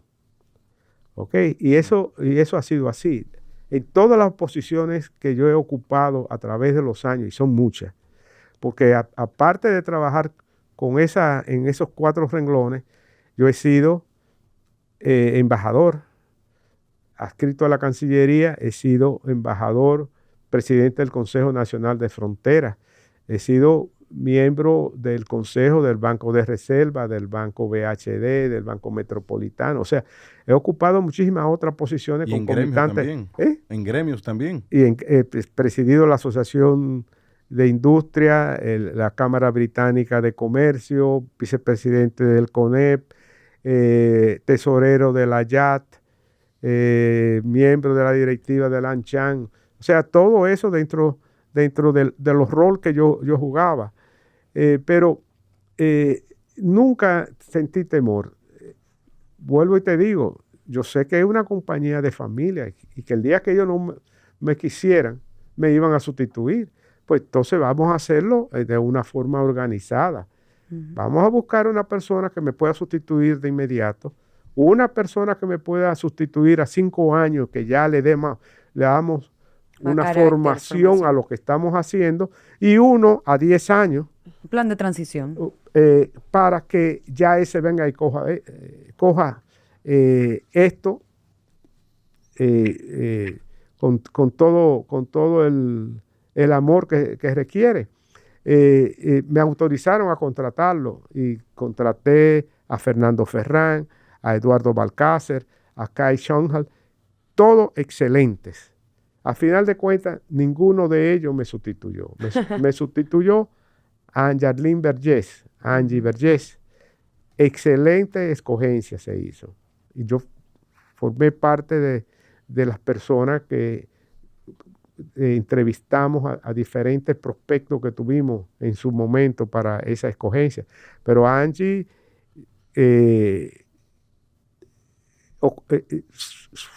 fue realmente una buena escogencia. Yo me siento muy orgulloso porque el hecho de haber cogido una persona capacitada, preparada, con valor para enfrentar las cosas, que me sustituya, en una posición que yo había creado, me llena de orgullo. Claro. Por eso fue entonces, le hice la pregunta porque oí que usted dijo que Pajés fue que le ayudó cuando Vicini, o sea, que usted fue parte, el líder de esa movida hacia la creación de la marca. Sí, Okay. porque ninguno en ese momento teníamos experiencia en la creación de una marca. Entonces, me sugirieron que me acercara a Pajés y lo hizo gratuitamente, dicho sea de paso, y no se benefició en nada. Buscamos... Pueden escuchar el episodio de Felipe Pajés también. Buscamos a Iracema Jiminián, que era la directora de Relaciones Públicas del Banco del Progreso. Ella falleció. Estaba Amelia, ya Balcácer trabajaba con nosotros y se había integrado. Y entonces llega el momento en que yo cumplí 70 años. Y Felipe siempre había dicho que él se quería retirar a los 60. Y yo creo que para mí fue una bendición de que él, Amelia, Juan, me llamaran un día. Físicamente estaban presentes Felipe y Amelia, y me dijeron, te vamos a crear una posición y vamos a buscar una persona para que te sustituya. Realmente aquí no hay una vocación, y tú lo dijiste antes que entráramos a esto, de retiro, pero hay que hacerlo, hay que hacerlo. Las cosas van cambiando, el país se va modernizando, hay que dejar a las nuevas corrientes, las nuevas tendencias a que entren y ocupen. Y yo me mantengo muy ocupado, yo estoy ahora mismo en 20 consejos. Wow. Oh, wow. O sea que yo estoy muy ocupado todo el tiempo, eso me mantiene muy útil. No tengo funciones administrativas, obligaciones administrativas de ninguna índole, pero tengo un contacto constante con los que sí la tienen. Claro.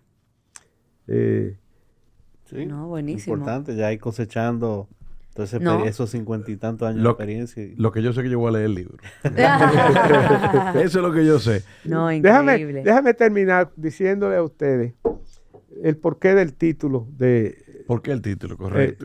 De Una vida en el azúcar. Dentro de las obligaciones que yo he tenido están representar la industria azucarera dominicana, porque lo hice en un momento dado para la Gofan Western, en otro momento para el gobierno dominicano y por muchos años también para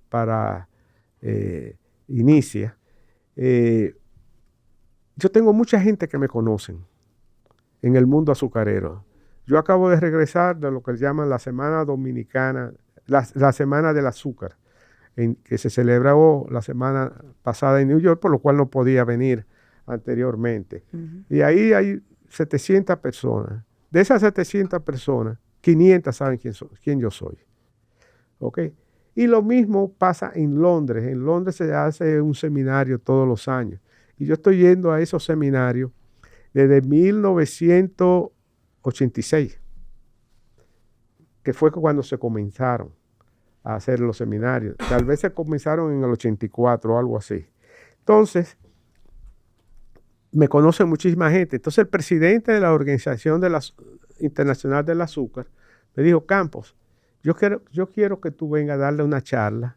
Ahí hay muchos británicos, franceses, italianos, españoles, suramericanos, centroamericanos que asisten a eso. Que venga a darle una charla a esta gente de tu vida en la industria azucarera. Y yo me sentí muy satisfecho, pero después me dije, yo no voy a ir a Londres, donde hay 1000 personas oyendo esta charla, que son 10 minutos que te dan para que tú... Finalmente me dieron 15. Exponga. A decir, yo nací en San Francisco de Macorís, yo me crié en tal sitio, etc. Yo tengo que hacer una charla diferente. Yo tengo que explicar cómo la industria azucarera transformó la economía de la República Dominicana. Y de eso es que trata el libro. Okay. Lo que yo le he contado hoy son parte del libro, pero el libro en sí lo que trata es cómo una industria que manejaba el 75% de la economía, que sabía que eso iba a desaparecer porque su mercado, que era Estados Unidos, lo iba a ir reduciendo, ¿okay? Tenía que irse a otras áreas y transformar la economía del país. Por ejemplo, y con esto voy a concluir, cuando yo entré a Goffin Western, había una fábrica de cigarros que se llama Tabacalera de García, en aquel entonces, perdón, Consolidated Cigar, hoy en día se llama Tabacalera de García. Esa fue de la primera fábrica que vino a la República Dominicana a hacer cigarros prime, de calidad, los mejores del mundo. Atrás de esa vinieron todas las otras. Entonces, esa fábrica la compró la Goffin Western, después que compró la Sao Puerto Rico Sugar Company, que es como se llamaba la empresa que era dueña del Central Romana. Ujú. Y con eso se transformó las exportaciones de tabaco a cigarro para la República Dominicana y la abundancia de dinero que eso crea para el país. ¿Okay? Entonces, cuando fui a trabajar a Casa Vicini, que era como le decían a la casa de la... Me di cuenta rápidamente que lo que Goffin Western había comenzado en 1967, cuando compró el Central Romana, lo estaba haciendo ya hacía años los Vicini, que habían invertido en Metaldón, Ujú. que habían invertido en banca, que habían invertido en industria, en un sinnúmero de industrias Habían en la República Dominicana, No, y diversificando creado sus el inversiones y motor creando productivo. oportunidades para el país. Ujú. Entonces, yo creo que la industria azucarera dominicana no ha tenido nadie que le escriba en forma positiva. Yo traté en esa charla en Londres, en esos pocos minutos, de hacer eso. Entonces, varias gente se me acercaron y me dijeron, tú debes expandir eso, porque eso es una historia que nadie ha oído. Y eso es lo que yo he tratado de escribir en Una vida en el azúcar. Porque 56 años Es una vida. es una vida. Literalmente una vida. 100%. 100%. Don Campo, antes de usted irse, nosotros siempre le solicitamos dos cosas a nuestros invitados. Por un lado, un consejo, y por otro lado, ya sea un libro, una película o una serie. Un segundo libro. Porque Un ya el segundo primer- ya el libro, primero está ¿verdad? recomendado. Un segundo libro, ¿verdad? Tienes razón, Javier, tienes razón. Que por cierto, cuando salga el libro, nosotros pudiéramos hacer una especie de algo, de ponerlo en Lo ponemos en el book club. Patreones. Digan ustedes ahí que podemos inventarnos, Exacto. quizá una rifa ahí y rifar unos 10 libros, 20 libros, quién sabe. Claro. Y el consejo podemos dirigirlo a aquellos jóvenes que les interesa una industria y cómo hacer carrera en una industria. Claro. De qué nosotros No, y en podemos- una empresa también. O en una empresa en particular. Lo primero es que la persona tiene que capacitarse y entrenarse, coger experiencia en trabajo. Como decía, cuando yo me gradué, ser graduado de una universidad y saber inglés era mucho para tú conseguir el éxito profesional, como lo logré yo. Hoy en día no. Hoy en día se requiere una enseñanza de más alto nivel. Y si puedes 2 idiomas adicionales, en vez de inglés y español, francés, otro idioma, eso también ayuda mucho. Requiere dedicación, requiere coraje, requiere suerte. Y tú tienes que saber cuándo se agarra la suerte. Porque hay muchas suertes que aparecen que no se deben agarrar. En estos 56 años, yo he tenido muchas oportunidades de haberme hecho súper rico y que yo no quise hacerlo. Tú debes ser honesto con la gente que tú trabajas. Debes ser sincero. Debes ser leal. Debes aprender a que si cometiste un error, decirlo, pero no ocultarlo sin darle la información.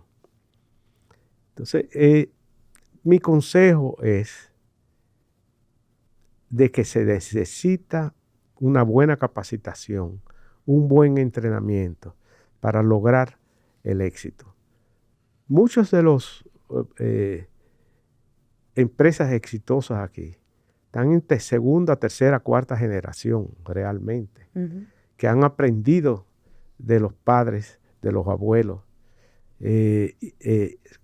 Esos son los que mejor te pueden enseñar y guiar, porque tienen las experiencias vividas. Eso sería libro, Una vida en el azúcar. Y te voy a decir, hay un libro, no sé el título, pero lo escribió José Báez Guerrero recientemente. Y él me lo obsequió. Y cuando yo estaba escribiendo el mío, me di cuenta que había muchas semejanzas, aunque yo le llevo 10 años, porque él es compañero de mi esposa. Había mucha semejanza en lo que él relataba y yo relataba. ¿Ok? ¿Más es usted? No. Max es un primo. No. El libro, más es usted. Sí, ese es el libro. Más es usted. Más es usted. Lo tienen ahí en cuenta. José Báez Guerrero. Sí. Buenísimo. Y es un libro como es el que yo escribí, de muy fácil lectura, entretenido, que no te va a aburrir. No te va bueno, lo único que va a pasar es que ya ustedes conocen parte de la historia. Es el trailer. Ahora yo quiero profundizar. Es el episodio 2 de esta serie. No es lo mismo. Bueno, yo llegué contento, me voy contento. Yo creo que esto es de lo Estoy paga. Este entra en el... En el tramo del shelf alto de los pesos pesados. Sí, ¿verdad? Sí. La balanza, la báscula. Este es el tipo de episodio que en Patreon se pelean de que si es el mejor, que si no es el mejor, que si top 5, que si top... Pero déjame decirte esto. Ya yo digo que yo estoy retirado, porque ya yo no tengo funciones administrativas. Pero yo me mantengo muy activo porque estoy en consejo. Pero también eso me ha dado a mí oportunidad de cuidarme, en el sentido que mi esposa y yo ahora montamos bicicleta. Vivimos parcialmente en La Romana. Cuando estamos en Romana, nosotros montamos entre 20 y 30 kilómetros de bicicleta todos los días. Wow. Con 76 años subiendo la loma de Chabón, y dándole la vuelta a Casa de Campo. Es un esfuerzo grande que yo hago. Pues usted que ha puesto allá que monta bicicleta. Claro que sí. ¿No? Y lo grande es que, pregúntale a Jackie, yo tengo que ir con una mano suelta del timón porque todo el mundo me va saludando. Porque todo el mundo me conoce, desde los residentes a los trabajadores también, porque yo trabajé muchos años allá y todavía queda mucha gente que me recuerda con cariño. Claro. Y eso es, yo creo que el mejor legado. Sí. Así es. Bueno, señores, la verdad que yo llegué contento y me voy contento. Gracias a todos aquellos que aún siguen con nosotros. Gracias al equipo de pesados, el equipo de pesos pesados. Que es un equipo pesado. Por cierto, este episodio, aquí está con nosotros Diana. ¡Hey, Diana! Welcome back. Diana está aquí con nosotros en este episodio. Un episodio especial. Sí, claro. Gracias, Diana. Gracias. Y nada, señores, recuerden suscribirse en YouTube, recuerden que tenemos Patreon, recuerden que tenemos las becas y nada, denos follows ahí en Instagram, Spotify y Apple Podcast. Correcto. O sea y recuerden, Una vida en el azúcar. Una vida en el azúcar. Ojalá no pasen los datos para poder publicarlo a todas las redes. ¿Tenemos fecha de publicación ya específica o todavía no? Yo pienso hacer el lanzamiento a mediados de junio. Ok. Mediados de junio. Finales de mayo. O sea, va a ser la primera lectura de verano. Ya ustedes saben. Bueno, pues buenísimo. Hay que dejar que pasen estos temas políticos para que la gente se entretenga leyendo otra cosa. Claro, buenísimo. Don Campo, muchísimas gracias. Gracias a ustedes por haberme invitado luego de yo haberme excusado anteriormente. El que persevera triunfa, Don Campo, no se preocupe. Eso es así. Gracias a Jackie, también a Jackie Núñez. A Manuel también. Y a Manuel. Y a Manuel. Y todo. O sea que, señores, nada, nos vemos la próxima. Muchísimas gracias. Manuel no es el único hijo, Jackie también. Jackie también. Bye, bye. Gracias.